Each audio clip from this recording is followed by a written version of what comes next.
Where's my phone? Stall for the people while I check this. Does it flip the camera for people, or are we seeing what they're seeing? I don't know. I think it flips it. Nah, I'm not sure. Who knows? They might tell us in the comments because it's on here. Let's just check. Let's check and see. Because my piece is backwards. It says ESEEP. Because of course it does. ESEEP. What's up, everybody? Hello, anybody there? Hello. You got somebody on? Oh, wait, it's you. It's me. Jeez. Let's go. Yep. All right, what are we talking about? Is that said keto for beginners? Yeah. Ah, okay, cool. Yeah. Hello, CJ. Oh, they see us. Hey, what's up? How's it going, everybody? We'll give it another couple. I know Mitzi Champion was just wrapping up a live with some of her folks. Oh, okay. So, all right, cool. I usually stall for like 2 minutes. Yeah. Do shadow puppets, things. Why don't you just start it at like the quarter of the hour? Because I started it on the hour. That's why. But I mean, scheduling wise. There's another comment. Put me on the spot. Who's that? I can't read. For some reason, my glasses are not working right now. Isn't it weird how even with glasses, if it was bright, we could see no problem. But when it's dim like this, can't see squat. Too old men trying to look at the screen. This is good evening from Lexa, Arkansas. Oh, okay. Arkansas. What's up?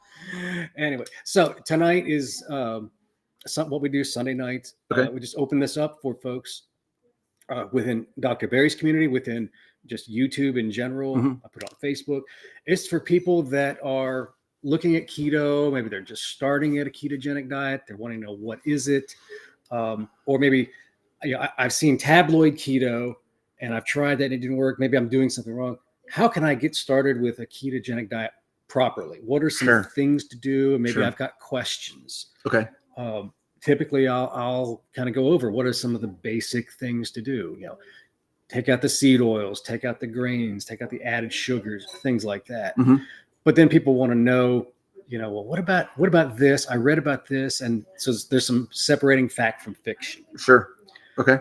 So do we have any questions that we're starting with, or is it just kind of go over the basics and then just, if anyone has questions questions, I feel like a hobbit now. Second breakfast. Yes. We didn't have any pre-filtered comments because we didn't really lock this down till this afternoon. Sure.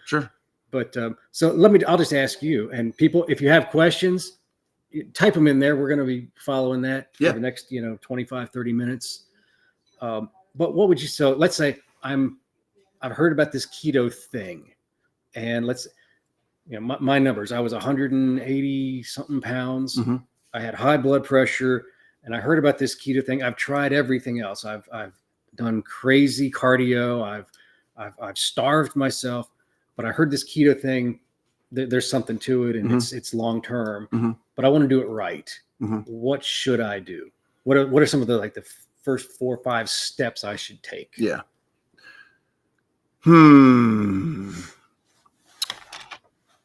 How deep do we want to go?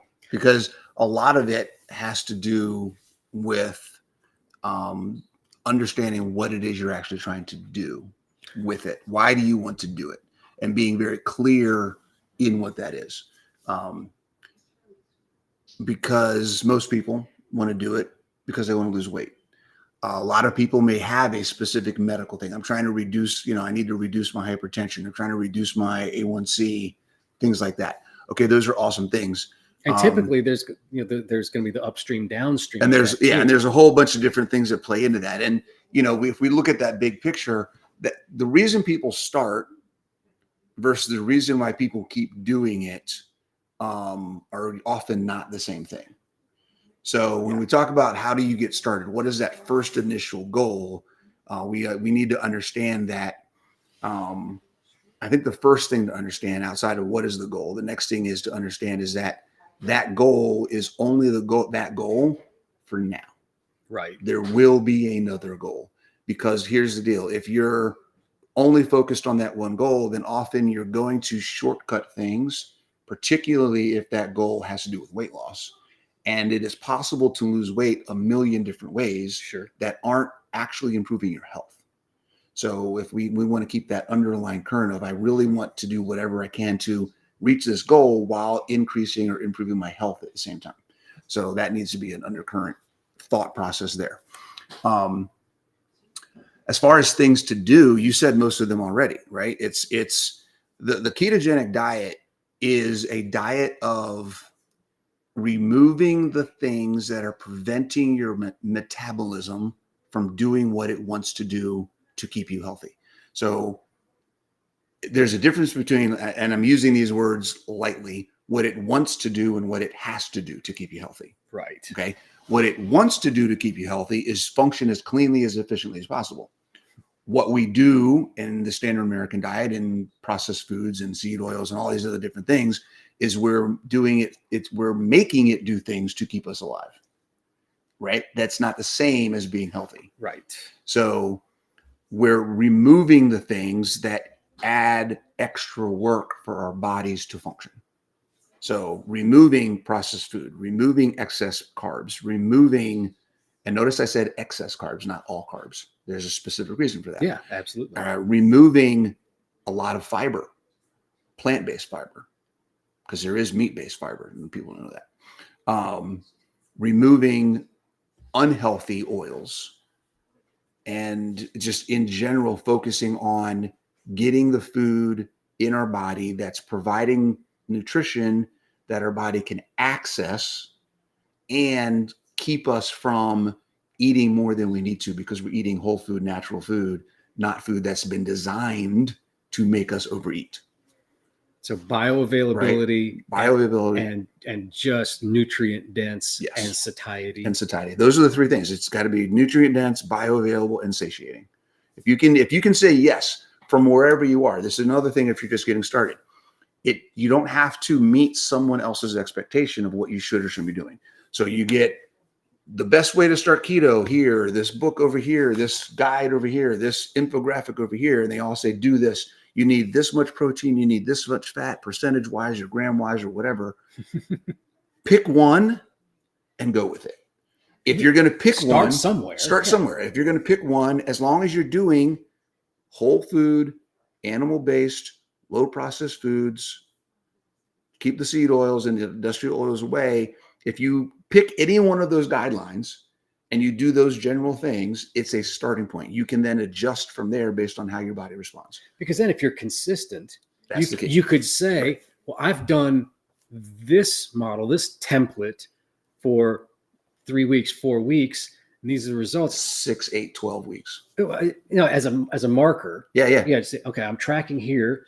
And then you find somebody that you can bounce an idea off of and say, look, I've been at this for 4 weeks, 5 weeks, 6 weeks, and I'm starting to see this. Mm-hmm. And again, you'd probably be like, okay, right, you need to go longer, but maybe a little tweak here, or that's to be expected. Mm-hmm. But having a starting point, I think most people, they give up way too early. That's going to say that's the second thing, right? That 4 week, 5 week mark is when you're first getting started. Yeah, when you're first getting started, just taking action as a beginner, when you're just getting started with a keto, any kind of change, the change itself is going to take some time to really grab root and start seeing the results you're looking for. So your body has to adapt. So you change, your body has to adapt to the change, and then your body has to learn how to become efficient in the new environment.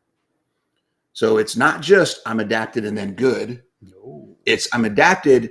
Now that I'm adapted, I can then start improving how I work.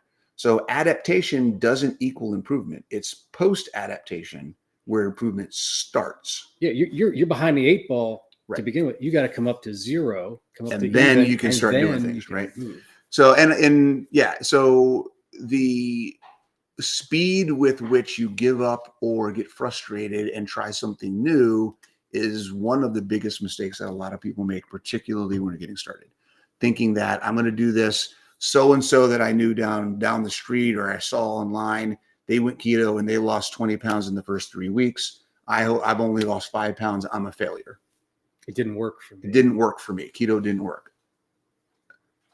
Maybe if you'd have waited one more week, you'd have lost another 10 pounds. Or maybe someone right? with a Who knows what it is? a closer physiology to your own. Right. Or maybe your body has nothing to similar at all with that Right. person's body or Apples experience or whatever else. And you shouldn't be comparing yourself to anybody and just take your journey for what it is. Right. Maybe 5 pounds was awesome for the way that you implemented it. Maybe then there's something else that you can do to tweak it and make it improve it, as opposed to just giving up altogether or going from this extreme to another extreme. That's another big mistake. I'm going to start keto and do 80-20, 80% fat, 20% protein. And oh my God, that worked for a couple months, but now all of a sudden it's not working anymore. I'm going to start doing PSMF.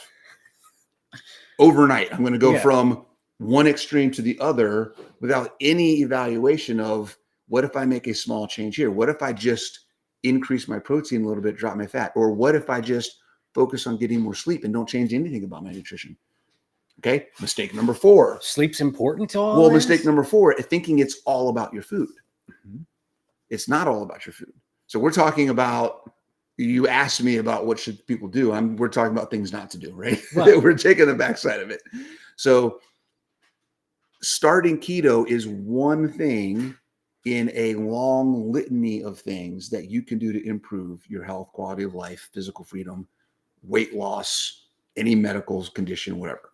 So thinking that going keto is the key is setting yourself for failure, because keto may be getting your body to a baseline where then when you start doing other things like exercising, lifting weights, getting more sleep, reducing stress, walking, whatever else it may be, where those things haven't worked for you in the past because your nutrition wasn't right.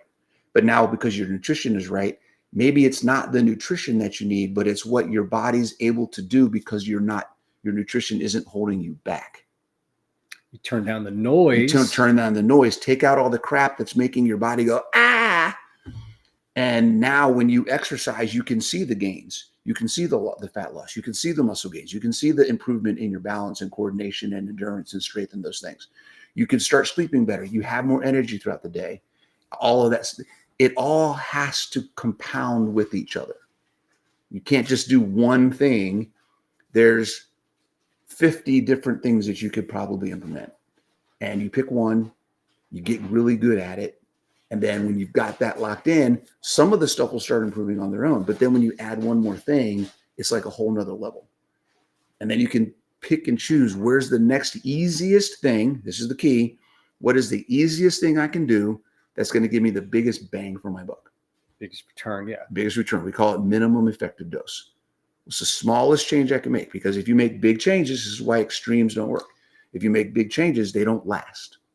Well, your body's going to rebel to some degree. Exactly. The bigger the change, the bigger the resistance, mentally and physically. I would say it's not just the physical; it's how you think, how you perceive it. You know, this just got way harder, and I don't know if I'm willing to exactly 100% stay committed. Yep. So now I know, like for me, one of the first things that I did was fix the nutrition part. I went from a crap diet to a pretty mid-level keto diet as far as macros and all that. I didn't really start implementing any exercise. I was focused on the diet. Sure. And after about 2.5 months, the initial weight came off. My triglycerides went from 488 down to less than half of that, like 240 something. So things were starting to trend. Yeah. But then, and my blood pressure was normalized, coming down and normalizing. And for me, the next logical thing for Neil, not for you, for me, was I'd heard about some intermittent fasting, and there's different takes on that, and there's different times to do that. There's times to not do that. For me, I did that, and that was kind of like that next level of just operating off of an eating window, not just happenstance. I started to see any exercise that I did start to implement got better. my rest got better. And then after that, not to say that, that's it, just eat right and fast. That's not the answer. That was the answer for me a few years ago for a certain window of time. Then I was able to focus on adding a little bit more strength training. Mm-hmm. And guess what? It leveled up again. So yeah, the context, we were talking about context earlier. That makes everything, that's context is king. What, anything else you can say about how can someone individualize? There's all this, the keto carnivore space is so noisy. Mm-hmm. How can someone take all this stuff that, again, we were talking earlier, it's a lot of it's really good information. It's factual. It makes perfect sense. There's studies to back all this stuff up. Mm-hmm. But how can I take that study and that and that and that and apply it to me effectively? So when we talk about context, another in the parallels of conceptual ideas, paradigms, context in this discussion is we can look at communication as a similar concept, right? So in communication, there's three parts of communication. There's the sender, the message, and the receiver. So in context, what we're talking about is receiving information from the internet, from books, from videos, from influencers, from doctors, whatever it is. So essentially, we're saying the context of the information that we're receiving. So we're talking about communication. It's mass communication. It's whatever. It's unfocused communication. And that's where the context piece comes. The context is like that magnifying glass where you need to put a magnifying glass on everything and see if it lines up with your goals, desires, background, experience, what you're looking to do, et cetera. Mm-hmm. So we look at the individual first. That's you. What am I looking for? Where have I been? What have I tried? What am I trying to do? How quickly do I want to do it? What is the end goal? What do I want my life to look like? What am I willing to do? What can I do without disrupting and upturning my entire life? What can I do sustainably? Right? All of these questions are questions we should be asking ourselves. When we have those, when we have those questions in our head, it gives us a filter that we can look at information from. So now when we hear something, we can say, this is something that's great. You should be doing this. We can say, okay, this sounds great. What am I really trying to do? Is this targeted at my goals?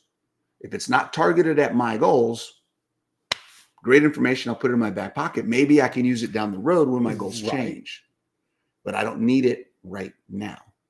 I'm already working on this and this and this. If I added this, then my life is disrupted. I can't keep up with it. And then everything falls apart.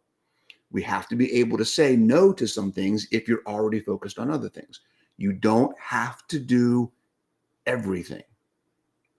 You don't have to do everything. Just do the things you can handle that will move you forward.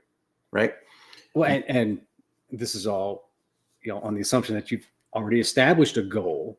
Yeah, we're assuming you know where you're going and you know what you're trying to do already, right? Goals in diet, goals in rest, goals in activity. Yeah. Goals in habit forming and consistency. Mm-hmm. Yeah. So once you have a filter for yourself, then you can take the information. When you hear something, you can filter it. The other level of filter, the deeper level of filter, based on what you've decided you're working with, is who is sending the message. So it's not just the message, but it's the sender as well, because you have context, the message has context, and the sender has context. If the three of those things don't match, you shouldn't be doing what you're hearing. The message isn't for you, okay? And here's what I mean by the sender's context. I work with people. When I put information out, my focus and the target of my messaging, the people that I work with the most, are people that have been doing keto, carnivore, or any kind of health and fitness program for 6 months, a year, 2 years, 5 years. And they're at a point where they're like, I've tried everything within this bubble and it's not getting me where I want to go. What do I need to add or tweak or change? Or what am I doing that's keeping me from getting where I want to go? That's where my message is coming from. I help people identify this process we're talking about now. What is their context? What have they been doing that's been holding them back? How are they thinking about the process, and how do they need to reframe and retrain themselves and their perceptions and beliefs and those types of things to get to the next level? Because it's not always about what you're eating or what you're doing physically. A lot of times it's about what you're thinking. And so that's where I work with a lot of people. So my messaging is for people that have made a progress already. A lot of the people I work with have lost 100 pounds, 200 pounds, right? And they know the weight loss wasn't what they were really looking for. Once they lost it, they realized, well, now what? I didn't think beyond this. Right. I still can't move the way I want to move. I still have health issues. I still have physical limitations. I still don't have the energy or the strength to engage and do the things that I want to do in life. I lost a bunch of weight. I'm just still not happy with my life. What's next? That's where I come in. So when I'm talking to people, I'm talking at a different level than somebody like maybe Dr. Barry, who's talking to people who have never even heard of keto carnivore before. Right. And they're like, what is this? You just eat meat? How is that possible? That's crazy. That's crazy. And he's like, look, here's how you get started. Just do this. Beef, butter, bacon, eggs, and you're good to go. You know, and that works because that is a context that they're matching. Now, and that is a big demographic. It's 80% of them, the United States, right? I want to lose weight. I'm not healthy. I want to lose weight. That's absolutely that's lowest common denominator. And, you know, at some point in time, those people a year, 2 years, 3 years, 4 years in are going to lose weight. They're going to get off. Their A1C is going to go down. Their hypertension is going to go down. They're going to feel good and better about where they were. Mm-hmm. And then they're going to be like, but is this really where I want to be now? What's next? And that's when they give me a call. Or like for myself, it's like, okay, I got, lost over 80 pounds. A1C is beautiful. Trigs are good. HDL is up. Things are looking good. Yep. But it's not, I didn't get exactly where I thought I was going to go. Get out of it what you thought you were going to get. I got 85, 90% of the way there, but it's like, and now I'm just kind of, okay, so then you have to dig a little bit deeper to say, we've all got blind spots. Mm-hmm. And I come to someone like a Bronson and say, hey, here's what I've done. Now what? Yep. But let's not put the cart in front of the horse either. There's a lot of people, one of the questions we had was, in the first couple of weeks, not months, weeks, people have withdrawal from sugar, from carbs, from just a change. Maybe they have gut issues as they're trying to, their body's trying to adapt. Mm-hmm. What are some things people can be aware of that could happen? And how can they maybe, if not avoid them completely, lessen the effects of some of these initial? The biggest thing, if you're transitioning, let's just say extremes, you're going from standard American diet, you haven't done anything ever, and you're going right from McDonald's every day. Well, let's use my old diet. Okay. What my old diet was. You've heard of my old diet, my old diet, right? It ain't pretty. So no. So let's say, so just a little bit of background. My transition to carnivore was actually over a couple of years. So I went from what I'm about to tell you my diet was to carnivore. It was like a 3+ year period of this transition, right? It wasn't cold turkey. It wasn't cold turkey. It was from where I was at the time, cold turkey, but that change wasn't nearly as drastic, right? So I went from standard American diet to the first thing on my nutrition journey that I did was stop eating French fries. It took me a year to stop eating French fries before I could see French fries and not be like, I need those, So that was the first thing. And then from there, it was slowly just, I'm not going to do that cookie. I'm not going to do cake. I'm not going to do this. And just starting to just weed out things that weren't real food, kind of just working my way through down the list. So pause. Yeah. You say things that weren't real food. If it had an ingredients label, I didn't eat it. That was the first process of things, right? Just getting to the point where I didn't worry about seed oils. I didn't worry about any of that kind of stuff. It was just, I knew that the more things I ate that had a list of ingredients, the less actual food I was eating. Real foods don't have ingredients. Real foods don't have, you don't have to, no one has to tell you what's in real food. It's the food. The food is the food. So that was the first change. So that wasn't a short process. That took a while. Sure. Then I got to where I was pretty much all whole foods, doing like Whole30, that type of stuff back when it was actually Whole30. And went from there to more of a paleo style where it was Whole30. I still had some of the white potatoes and rice and things like that. Then I went to the paleo where it was more sweet potatoes and squashes and zucchinis and greens and that type of thing. Still meat. I wasn't avoiding meat, but I wasn't focused on meat. So that's where I was at. I was at the all whole foods. I had stopped drinking alcohol at this time. I was about 2 months into no alcohol when I decided to go carnivore, and 2 or 3 months, and just decided, okay, I'm looking at this carnivore. I looked at it did some research for a few days. Was like, all right, what the heck? I'm already eating a whole foods. I'm not drinking alcohol. What could it hurt if I tried to just cut out all veggies for 30 to 90 days? So I did it overnight. Whatever meat we had in the house, I said, I'm waking up tomorrow. It was the end of April, May 1st, 2018. I just stopped and did it. So, but you had a track record of success. Right. It wasn't cold turkey from a standard American diet. Right. There were multiple years in between standard American diet and me doing carnivore. Right. So, but when we talk about what I used to eat as on the standard American diet, get up in the morning. I still can't believe this. Get up in the morning, go to Dunkin' Donuts on my way to work, get a cup of coffee. I should say a cup of sugar with coffee in it. Right. Get 2 Boston cream donuts. And then because I wanted to be healthy, get 2 small sausage and egg mini wraps. Because got to be healthy. Those are the healthy things, right? Yeah. So that was how I started my day.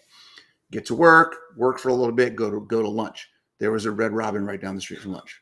French fries. Go to lunch. There's the French fries. So I go to lunch. I get a chili cheeseburger and a basket of fries. Not to share. No. What is it about Red Robin? Everybody knows Red Robin is unlimited fries. The kind of guy that I am. I'm that guy. If I'm going to go somewhere and pay for bottomless fries, I'm getting at least 2 baskets of fries. Go bigger. I know the price overall is higher because they do unlimited fries. I'm getting my money's worth. Okay, so and I'm sure Olive Garden loved you too with their breadsticks. I don't really like their breadsticks. Okay.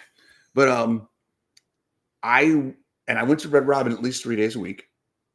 I would not leave Red Robin without 2 baskets of fries in my tummy with the chili cheeseburger. Right. So that was a few days a week. For dinner, often it was one of 2 things. It was either a double order of pad thai with chicken. Got to get the chicken. Got to get that low fat protein. You got to be healthy. And a double order of spring rolls. A double order. Not to share. With the sweet and sour dipping sauce. Because that was it. So that was one meal option. The other meal option was a large meat lovers pizza from Domino's. That the pizza was mine. The entire pizza was mine. So that was 80-90% of my average intake in a day. What could go wrong? 250 pounds at 36 years old, 37 years old. That's what could go wrong. So that's where I went from. But the change has to be gradual. So if you're struggling, it's very likely you're trying to go too extreme. You need to cut one thing out. Like if you know, hey, in order to really do this, I probably shouldn't be drinking 8 Cokes a day. I'm going to cut down to 4. And that's how I'm starting. Start somewhere. Start somewhere, right? That's improvement. Improvement begins where you are. Improvement has nothing to do with anyone else's expectation of what you should do. So when we see recommendations of other people saying, this is how I did it, or this is what I think you should do, or this is my recommendation, whatever it is, that's fantastic. If that's not something you can handle, then ignore it or do a portion of it. Right. A variation. Right. A variation, something that you can actually say, okay, They say that you should not do this, not do this, not do this. You should do this and this and this and this. All right, I tell you what, I'm going to not do this. I'm going to put these on hold, and then I'm going to do this and put the rest on hold. I'm picking one thing not to do and one thing to do, and that's all I can handle right now. Yeah, and I'm gonna see these things, and I'm gonna ignore those for now. I know that they're right. These are going to be kind of put them on the back burner, but these 3 things are my focus right now. Because what you want when you're just getting started is you want anything, something that you can hang your hat on to say, I had success doing this piece of whatever it is. Once you have that little thing, you can put your little medal up. You can say, okay, I did this. I got my gold star. What's the next thing I can do to get another gold star? And you stack those. But if you got to do all the things all at once. Right. But if you're trying to go for the championship trophy right out the gate, you don't even know how to play the game yet. Right. So that's how that works. Mercy. So with your physical fitness background, where does that fit in? Because some people are like, oh, all you have to change is diet. Then some people are like, no. Diet really doesn't matter. It's exercise. Oh, no. It's all sleep. You have to have enough rest. How does someone find a balance? Now, we talked previously about, the needs of people are so unique. It's like the fingerprint. How does someone dial that in? Can they do it on their own? Do they need somebody else? Yeah, you can do it on their own. You can get started on everything we're talking about. You can get started on your own. It's at some point in time you will get stuck, and you'll need someone to help you get to the next level. Because as you improve in anything in life, as you improve, their skill requirement increases. The intent, the focus, the specificity of what you have to do, the uniqueness of how the changes apply to your progress, all those things become a little bit more, a little bit less generic and more specific to you. So as you're getting started, your context is wider. So you can try more things and see progress. But as you get better and better and better, your context starts becoming more specific to your individuality. And then you might need help filtering some stuff. Once you've done all that you know to do. Right. But everybody's got a list in their head of stuff that they know. If I had to make a change, this is the first 10 things I would do to make a change. Most of us aren't willing to do all 10 right out the gate. So what's the one thing that I know I could change and do that? And then what's the next thing? And then what's the next thing? When you run out of things that you know off the top of your head, I need to change. Those things are going to be all not nutrition. Right. It's going to be some fitness stuff, some nutrition stuff, some stress management stuff, some relationship stuff. Maybe I don't need this person in my life. That's a hard one, right? Maybe I don't need to be staying up till 2:00 in the morning watching Netflix, right? There's a lot of these things that you know aren't helping you in your health. Once you run out of all those things, that's when you go, okay, now I might need some help. I've got to the extent of my personal knowledge, the things that are obvious to me. I can learn more, but I may not have developed the filter yet to really apply that context information coming in. And that's the dangerous area. That's the danger spot. When you run out of the things you know off the top of your head you can do to make a difference. And then you start looking at information and you don't get help. Because that's the area where you don't have enough experience to filter all the information coming in. You don't have enough experience to know really where you're trying to go next. And that's when you fall for all the other stuff and you try to do 18 million different things and you get messed up. Right. So that's typically a more down the road thing. Yeah. But getting started, who was it? I forget who said the quote, but begun is well done. Getting started is the biggest step. Yeah. Getting started is the biggest step. Once you get started, you've done a bunch of different things, right? You've proven to yourself that you can get started. So you have no reason and no real valid excuse to say you can't, because you have. You've got to win. And you already got a win in the box. You already got a check, right? I did it. I started something. And as far as the things that you want to do, there's a lot of stuff on the list. Oh, yes. There's a lot of stuff on the list. So not being overwhelmed and understanding that you have time. you're going to get to them eventually. When you had your, I've had enough, for me, it was 48 years old. Mm-hmm. I was stuck at home, COVID for a week, and I'd already been pretty down in the dumps. And I finally just said, enough of this. I've been looking at this keto thing for a little while. Yeah. And I was like, screw it. I'm going to get started. And so I didn't like start, but I'm going to do my research now, do some homework. And then January 14th of the following year, I got started. But it was, it was that process of not end of your rope or not a rock bottom catharsis for me. It was just sick and tired of being literally sick and very tired. Mm-hmm. What was it for you? It was similar. I mean, it was seeing a picture of myself in a physical condition that I didn't expect to see myself. I was at the beach. My daughter took a picture of me sitting in the chair. And I was like, "What? Who is that guy? That's not me. Is that me? No, there's no way that's me." And it just kind of, it was like a slap in the face. Like, "Hey, dude, you're falling apart. What's going on here?" And that's really where I just kind of said, "Okay, something's got to change.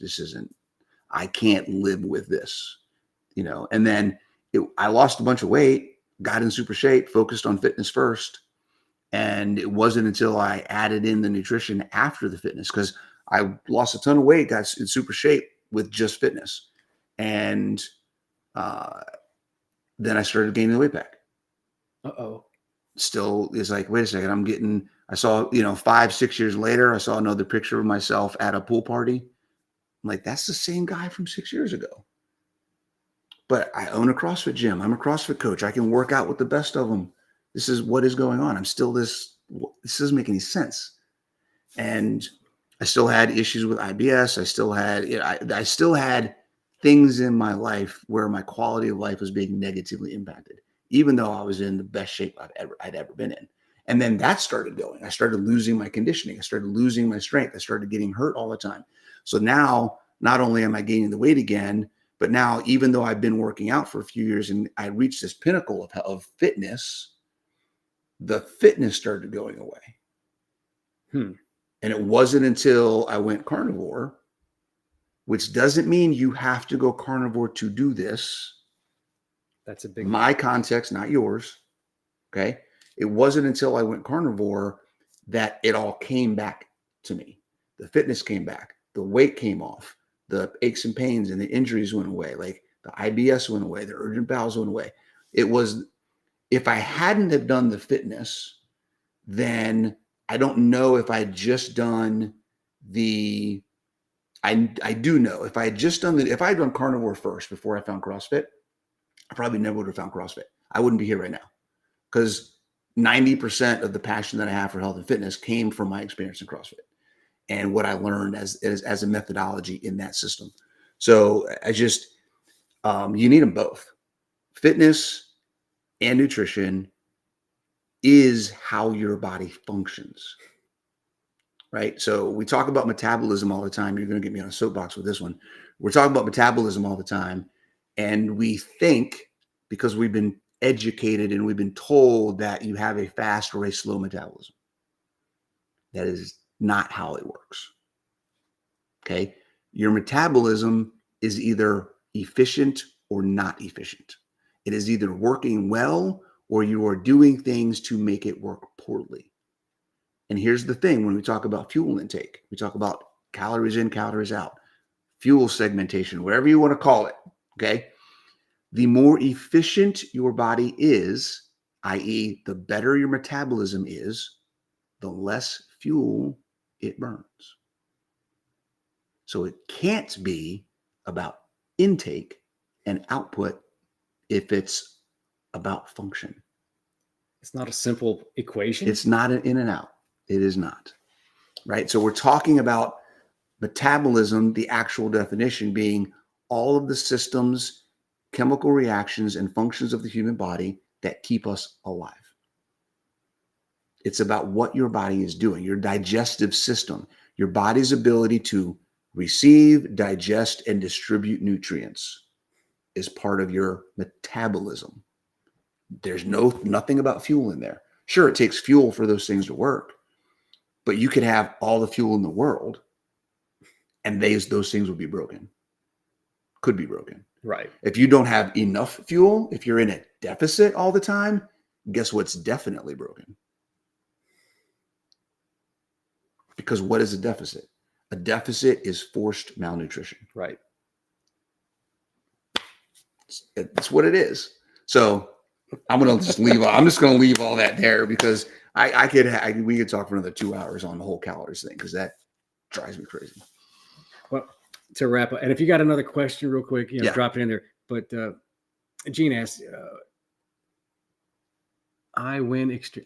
When she goes extreme, should she back up and put some vegetables in it? I guess she went too far, maybe too far into carnivore or something. Yeah. So if you find that you've made that's exactly it. Yeah. If you found that, we're so professional here, aren't we? Though? Yeah. If you find that you have jumped too far in any area, nutrition, exercise, then just anything, step back. Doesn't mean quit. Doesn't mean quit. Here's the deal. You have to get out of the mindset that there is a right and wrong way to do anything. Right? There is no wrong answer. There is no right answer. There is this working for me right now, or is this not working for me right now? If it's not working for me right now, how can I step it back to a point that will start working? If I went from standard American diet to I'm never eating a vegetable again, and I am freaking out, I'm crashing, my body does not like it, I don't know what to do, I'm having cravings, I got all these things going on, maybe that was too far. Maybe you step back. Okay, what was I doing yesterday? Since you're just trying to go cold turkey overnight, what was I doing yesterday? What is a more appropriate change that isn't going to completely freak me out? So it's not all or nothing. Right. There's degrees of intensity. Just step it back. Yeah. There's gray, guys. We got to stop living in the extremes, and there's a gray area we can live in. Because it's got to be dialed in for you, your body, your physiology, your commitment level, all of that. Yeah, Gene. So, I mean, what does that tell you? Here's the thing, guys. If you're having a response that's negative, listen to your body. Hey, if I'm eating something and it makes my stomach feel like crap, maybe I eat too much. Maybe I shouldn't be eating that. Maybe I shouldn't have that and the other thing that I had at the same time. Like, you have to do some self-evaluation and experiment. It may take 2 or 3 or 4 times for you to figure out exactly where that's coming from. And also not scientific method here. Don't change everything at once. Don't change everything one at once, thing at a time. If you're not willing to experiment, and if you think it's right or wrong or good or bad, then you're going to be paralyzed because you're always going to be afraid to try anything. You have to learn how your body responds to the things that you do. Otherwise, you will always be dependent on asking other people to tell you what to do for your own life. Taking ownership of the process, being responsible for the results, means you have to try and see if something works or not. Yeah, simple example. Someone who they ate bread their whole life, and then now all of a sudden they start having these symptoms. And I heard this, so I go gluten-free. Try taking the bread out. Right. See what happens. Or if lactose intolerance. Oh, I drank milk my whole life, and now I get upset. Gut. Okay, so what do you think could be? Scale back on the dairy. Right. Think about this, guys. If your kids came to you and said, "Hey, Daddy, every time I do this, it hurts," don't do that. What would you tell them? And do that for yourself. Yeah, absolutely. Yeah. Cool. Well, we're gonna wrap up. Now you have a book coming out. I do, in 2 days. So tell us, give us the spiel. Yeah. Well, pretty much everything we just talked about. I mean, you asked good questions. It was all relevant to the book. So Body Confident is a book that I wrote. It's coming out in 2 days, September 3rd. It's on Amazon. It'll be hardback, paperback, Kindle, Audible, everything will be available. And it's really kind of a lot of the stuff that we talked about. It's understanding what are the basic minimum things that we need in order to cover the foundation. Like, these are the things you need to understand about what health really is, which we talked about a little bit with metabolism. Metabolism is one thing. We think it's this thing, and that's wrong. What is the real reason that we want to lose weight? What is the real reason that we have these desires to improve as human beings? And it has to do with personal freedom. I want to be free. I want to be able to do whatever I want to do and not have a medication, a doctor, a diet, or any physical limitations tell me that I can't do something. That's the end goal. That's really where we all want to go. And then what are the things that we need that you should be doing? There's 9 things, by the way. There's 9 things that we should be able to say, yes. Am I doing this? Yes. Am I doing this? Yes. Am I doing this? Yes. If you can say yes to those 9 things, then we can start looking at how specific do I need to be to get to the next level. But a lot of people are looking at intermittent fasting, cold baths, red light therapy, blue blockers, grounding. The list goes on and on. Peptides, HRT. We can go on and on all the different things that everybody's trying, all these different things. Basics. But they don't have the basics, right? Why are you looking at putting a spoiler on your car when your tires are falling off, right? And a lot of people are driving around with their tires falling off. They got no oil in their car, right? They got a headlight hanging out on one side, right? And they're saying, I really want to get my windows tinted today. It's like, what are you doing? So that's what the book is about. Like, what are the things that we absolutely have to get locked in before we can start looking into this other stuff? Because if you can get those locked in, you may not even need to look at the other stuff. Or I would think, you might not need it, but then if you do try some of those things, they might even be more effective. Oh, they're going to work so much better. Everything's covered now. If you get the things locked in, that's going to take care of 80-90% of the problems you have that you think you need these other things for, but you don't. And then when you do want to try those other things, the impact they're going to have and how effective they are is going to totally knock your socks off. Then you'll really understand why those things are beneficial.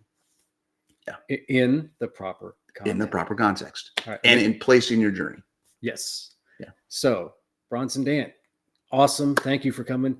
Tell them again the name of the book. The name of the book is Body Confident. You can get it on Amazon, and anybody can find me if you just Google Coach Bronson or go to coachbronson.com. All my stuff is there. Fantastic. Thank you for showing up. Appreciate it. Thanks, guys. And see you. We'll talk to you next time.